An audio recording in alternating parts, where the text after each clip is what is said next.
People often say, young people especially, I want to do something for the world. I want to be of service during my lifetime. It's long been my opinion that the best thing you can do for the world is to do the best thing you can do for you. Make out your want list. It's by getting what you most want that you will usually make your greatest contribution to society. We do that which we are motivated to do. The greater the motivation, the more we do. We're motivated most not by what we think we should be doing for the world, but rather by what we most want from the world. You know, Edison didn't invent the electric light for the good of humanity. He invented it because he wanted to more than anything else. That it's been a great boon to man and created one of the world's greatest industries are besides the point. The best preachers are those who enjoy being preachers, and it's the same with teachers, generals, businessmen, and wives and mothers. Those who make the greatest contribution and by so doing reap the greatest rewards are those who thoroughly enjoy what they're doing. The sourest, most miserable and unhappy people on earth are those in fields of service in which they find no deep and abiding joy. They've been punishing themselves for some imagined sin, and they look the part. They often do more harm than good. How many times have you wanted to say to someone, look, friend, if you don't like your work, why don't you quit? But don't take it out on me. So if you have your heart set on doing good for the world and or humanity, get into work for which you're best fitted, work you can thoroughly enjoy and throw yourself into 100%. A happy plumber makes a greater contribution to the world than a miserable university professor or an unhappy lawyer. Some of the world's greatest artists, people who have made tremendous contributions, were neurotic, unhappy people such as Edgar Allan Poe, Vincent van Gogh, Nietzsche, Wagner, and many others. But they had found their outlets. They had found the fields in which they wanted to work, had to work. Surely they would have been even more miserable had they not found their life's work. They would have been insufferable in any other. For some people, there's only one thing for them to do. I can't imagine a Picasso doing anything but drawing and painting pictures. But for most of the rest of us, there are undoubtedly many fields in which we can find deep satisfaction and reward. A fine business executive can be happy in any number of kinds of businesses, and in many different positions. Another man might be just as happy as a carpenter as he would be as an electrician. But when it comes to serving mankind or feeling guilty because you don't think you're doing enough, it's good to remember that we can usually serve the world best by working toward and achieving the goals we want most to reach. Millions of young people in high schools and colleges throughout the world ask themselves, how can I spend my life doing the most good? The best way is to spend your life doing that which you most want to do. In that way, everybody wins. Some time back, I made a talk to about 1,000 university students on the campus of a large, well-known American university. They were wonderfully behaved, laughed in all the right places, and were very receptive to what I had to say, for which I was indeed grateful. I noticed hundreds of them even taking notes. I was worried about that speech. I had heard so much about the generation gap and reports from young people that anyone over 30 had nothing to say to them that I approached that speech with the trepidation of a man approaching a man-eating tiger with a willow wand. But as I say, it went off fine, and I was very much relieved. And I'm sure one of the things that averted disaster was a comment I used of Scott Buchanan. Scott Buchanan was a great educator who died in 1968. But he'd said, the powers of the mind are the powers of the man. And building the power of the mind is largely an after-school job. It's a spare-time job.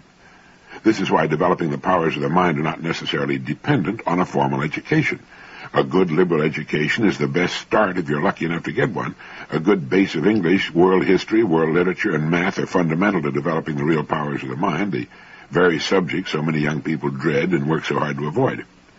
If you're interested in this subject, and you'd like to know more about Scott Buchanan and his ideas on education, there's a paperback published by the Center for the Study of Democratic Institutions in Santa Barbara, California, entitled Embers of the World. It's a series of conversations with Scott Buchanan after it became apparent that he did not have much longer to live. It's a published series of conversations between Scott Buchanan and Harris Wofford Jr., Stringfellow Barr, and others. The powers of the mind are the powers of the man. Once in a talk Buchanan delivered at St. John's College, he asked, how are you doing? Do you believe in and trust your intellect, that innate power that never sleeps? You've lived a lot. You've fallen into the hands of scholars and into the grooves of practice. You've suffered the winds of doctrine and have gotten lost in the jungle of ideologies. Latterly, you've been stormed by scientific miracle. In all these learnings and practices, have you listened to the small, spontaneous voice within that asks continually, if these things are true? Have you allowed this voice to speak louder and remind you that you do not know, that you know you do not know, that you know what you do not know? Do you believe that knowledge is possible, that truth is attainable, and that it's always your business to seek it, although evidence is overwhelmingly against it? Have you in the course of your life become your own teacher? Have you yet recognized that you are and always have been your own teacher? Liberal education has as its end the free mind, and the free mind must be its own teacher. Intellectual freedom begins when one says with Socrates that he knows nothing, and then goes on to add, I know what it is that I don't know. The powers of the mind are the powers of the man. Recent studies seem to indicate that the powers of the mind are infinite, rich, fertile land awaiting development. If you can think of something you want that is within the realm of human accomplishment, I can tell you how to get it. To do so, let me tell you a short story about what happened to a friend of mine. My friend is a multimillionaire, tears around the world in his private jet, and in general is keeping busy and having himself a pretty good time. Some years back, he was flat broke and a total failure. He was a failure as a husband, a father, a provider, and had the personality of a polecat. No friends, a complete and thoroughgoing bust. And one day he fell to wondering how people succeed in the world. Well, he had enough nerve to make an appointment with one of his city's most successful men, and during the interview asked him, how can I succeed? So the great man asked him what he wanted, and he rattled off a pretty good list of things he wanted, including a nice home, a lot more money than he was making, and so on. Well, many of them were the wrong things, you might say, but at that time of his life he still wasn't very smart. So the great and successful man gave him the secret key to all the abundance he could possibly want. And it was in this short sentence. He said, people have everything we want. People have everything we want. If all the people in this country gave you a nickel, you'd have $10 million. The people have everything you want. Your part of the bargain is to provide something for the people that they will buy in sufficient numbers to permit you to have what you want. Your part of the bargain is to be worthy of the price you set as your goal. Your job is to grow as a person to fill the shoes of the person you've decided to become. When you set a goal for yourself, you've established a self-fulfilling prophecy. A self-fulfilling prophecy, as S.I. Hayakawa has pointed out, is a statement that is neither true nor false, but is capable of becoming true if it is believed.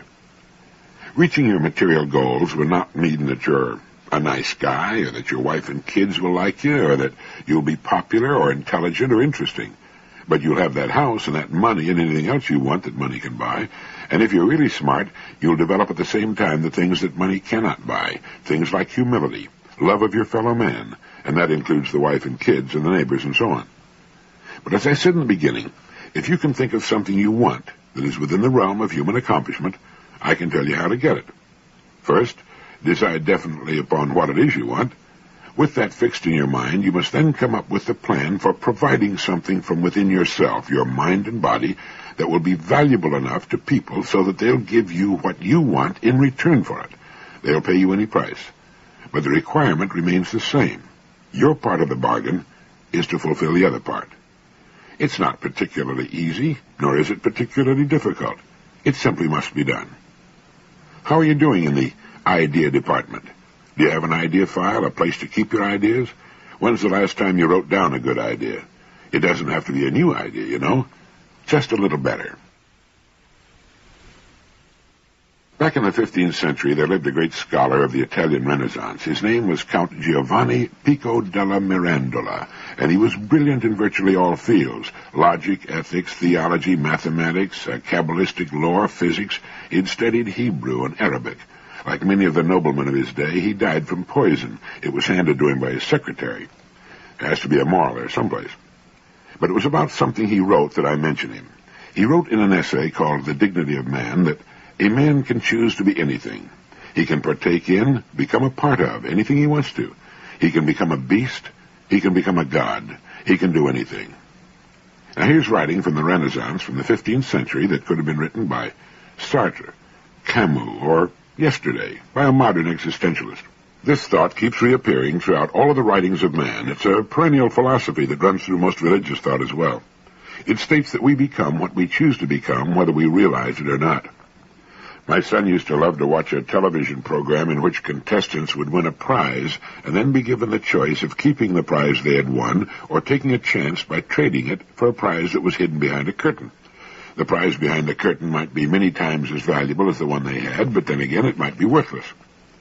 Man can choose to be anything, as Pico della Mirandola wrote so long ago, and as the modern existentialists point out, but man all too often doesn't know what he wants to be, or, fearful that the prize behind the curtain might turn out to be a 50-pound bag of garden fertilizer, he holds on to what he has, rather than risk losing it for something of less value to him.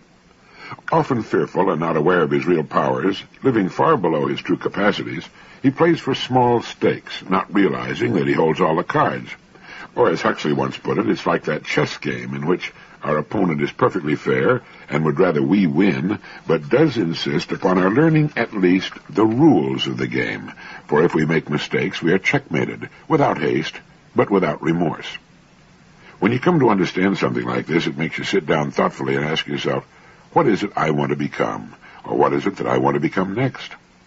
We can always change course down the road. We're never irrevocably committed. It adds a zest to living, a bit of excitement to getting up in the morning when you know you can pretty well do whatever you want to do. It's sobering, too, when we reflect that if we've been adults for any appreciable length of time, we've made our lives what they are today. And if we're dissatisfied with them, at least it's probably our fault, unless we've been victims of situations over which we could exercise no control. But it's something to think about. A man can choose to be anything, or a woman. He can partake in, become a part of anything he wants to. He can become a beast. He can become a god. He can do anything. Written in the 15th century. There's a famous Italian restaurant in Evanston, Illinois, called Fanny's. It's famous because of its amazing owner, Fanny Lazar, who, in addition to overseeing one of the finest eating places in the country and makes great spaghetti, writes a newspaper column. In one of these columns, she gave some recipes for perpetual youth. Be sure to share this with your wife. She writes, history does not record how many men have searched for the fountain of youth, but centuries before Ponce de Leon, there lived in ancient Alexandria a man named Theon, a noted astronomer and mathematician, who with study and research discovered the recipe for perpetual youth. Here it is.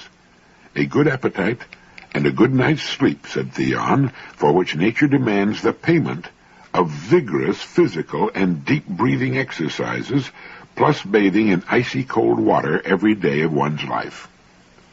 Theon raised his beautiful daughter, Hypatia, with this recipe, and she excelled every woman in Alexandria for sheer physical beauty of body and mind. She was the foremost thinker of her time, a famous Greek philosopher, one of the few female philosophers of all time. She lived from about 370 to 415. Two other great women who learned of Theon's recipe for perpetual youth were Ninon d'Anclos and Catherine, Queen of Russia. They kept their youth until advanced age. Each of them had youthful boyfriends up to and past the age of 80. They indulged in vigorous daily exercise, horseback riding, and walking long distances every day of their long lives, and by bathing in icy cold water. How else could they have survived the cold and drafty palaces they lived in? Lina Cavallari, who in her youth was considered the most beautiful woman in the world, believed in daily physical exercise and deep breathing. Every morning she drank 1 tablespoon of pure olive oil to keep her skin from becoming wrinkled. She drank 1 or 2 small glasses of wine with each meal. Then there was Professor Olga B. Lepenshinskaya, who recently died at the age of 92, a biologist who was the Soviet Union's outstanding authority on how to live longer while keeping perpetual youth to old age. She participated in sports, took plenty of long walks, very hot soda baths, 1 cup of soda to a tub, once a week, and drank 1 or 2 vodkas every day. Swedish Sigrid Sampson of Chicago, 77 years young, sparkling-eyed, mentally alert. She looks young because she is young, full of enthusiasm, vim, vigor, and vitality. No stiff joints. She bends, twists, stretches 15 minutes, morning and night. Henry Blackman Sell, prominent in New York society, is an incredible octogenarian who does his own variation of yoga exercises and skips rope every day. He walks 40 blocks to his office daily, and for 25 years his pedometer has registered 40 miles a week. Mrs. Lillian R. Spencer, also of New York City, another octogenarian, is a remarkable youthful elder who attributes her health and vigor to a wholesome diet and sound sleep. Again, she exercises daily, bending and touching the floor 30 times, 3 times a day. She also takes walks and works regular hours in a department store every day. So if you want a good appetite, sound sleep, and beauty for the rest of your life, get plenty of exercise. Get out and walk if you can every day. Keep active. And as for beauty, it seems an ice-cold bath every day does it. That was old Theon's recipe. I'm a hot shower man myself. In his excellent book, Letters for Philip, Dr. Charlie Shedd writes, Dear Phil, there are 3 things I aim to do every day as a husband. 1, tell her I love her. 2, do something nice for her. And 3, pay her a compliment. The truth is that this only sounds simple, but you try these as a regular discipline and you'll see that they say easier than they do, and the toughest of those to remember may be number 3, pay her a compliment. Psychologists tell us that there are several reasons why we restrain ourselves at this point. In some cases, they say the hesitancy comes from a basic hostility syndrome, which means that we're mad at the whole world. People are no darn good, so down with everybody. Or somehow we got the message that since we ought to affect a little embarrassment when we receive compliments, why should we embarrass others by praising them? But I think there may be a more basic reason why many of us husbands are stingy with kind words, and this is because we're people, and the average specimen of the human species is naturally inclined to be selfish. We spend most of our time thinking about number 1. We're too preoccupied with our own emotional feelings. We don't have the time, take the time, or make the time to consider what it would mean to the other person if we opened our faces to say a good word. You can believe me, every woman worth the name is an addict for masculine approval, and the best way to let her know you approve of her is to tell her.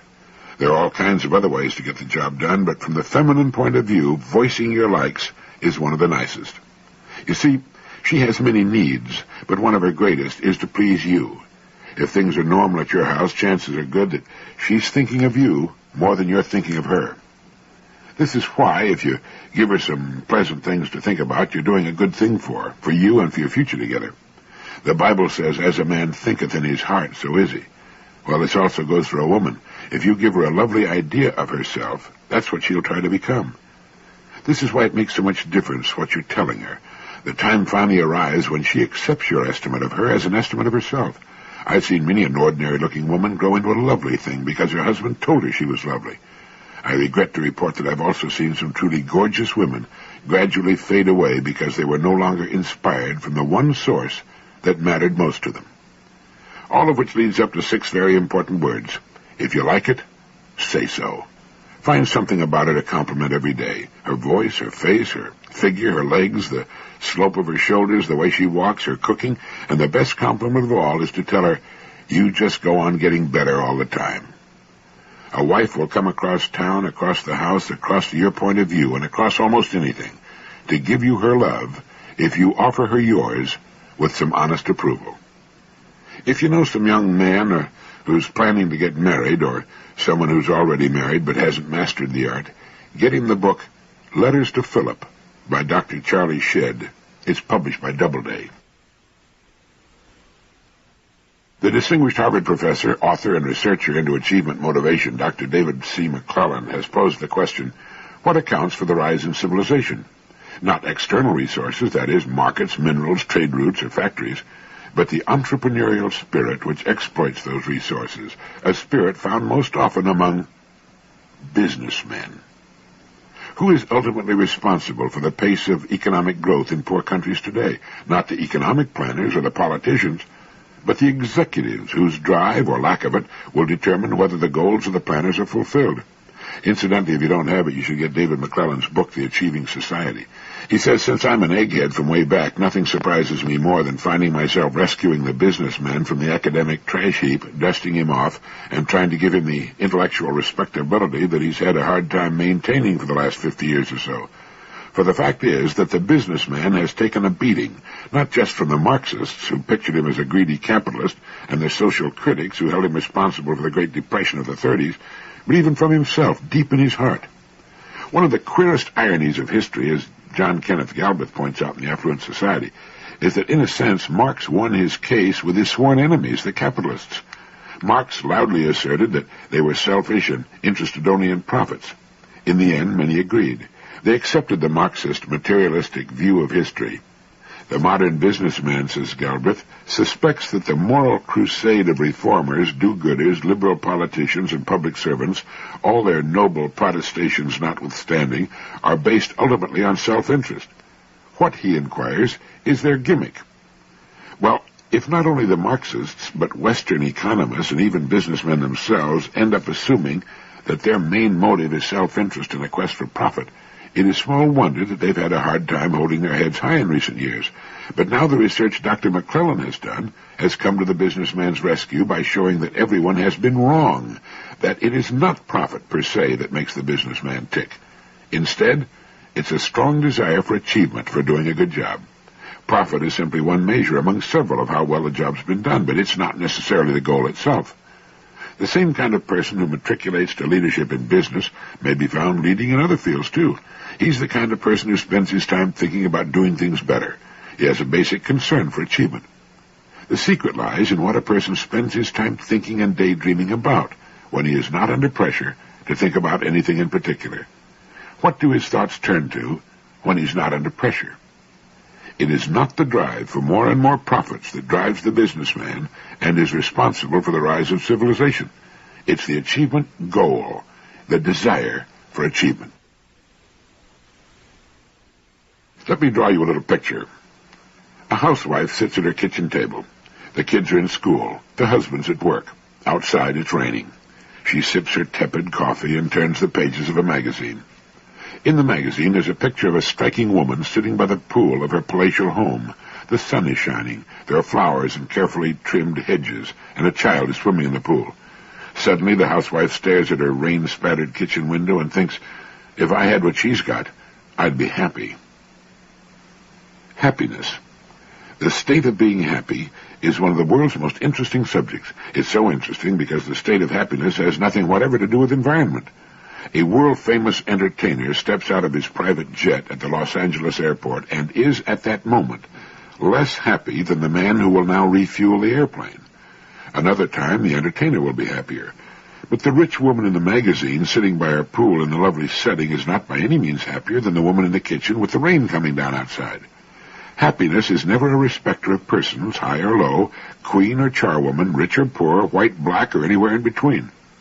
A friend of mine who's worth several $1 million and who was one of the happiest people I ever knew has changed completely and is now one of the world's unhappiest people.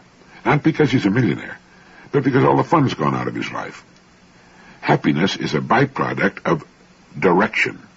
That is, happiness is a condition that depends upon the direction in which we're moving. My friend had been a happy man most of the time for many years because he had been actively working toward a goal he wanted very much to achieve. Well, he's achieved his goal now, with nowhere else to go, which is his own fault, and he's miserable. The world-famous entertainer leaving his private jet is bored and unhappy. He's heading home to a lonely house.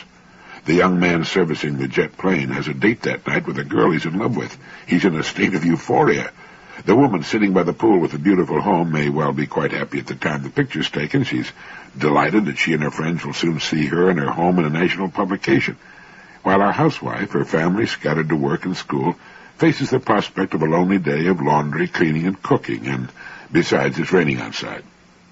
If her husband calls and tells her they're going out to dinner with friends that night, she'll be transformed. Or if she learns that good friends or her family are coming to visit that evening or weekend, the work will fly by as she thinks about and plans for the visit. We're happy when we're moving towards something we want to happen, and that's all there is to it. Nothing else makes much difference.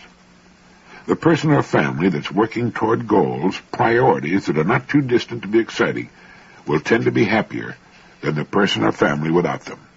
Happiness, it's a very interesting thing. Thank you.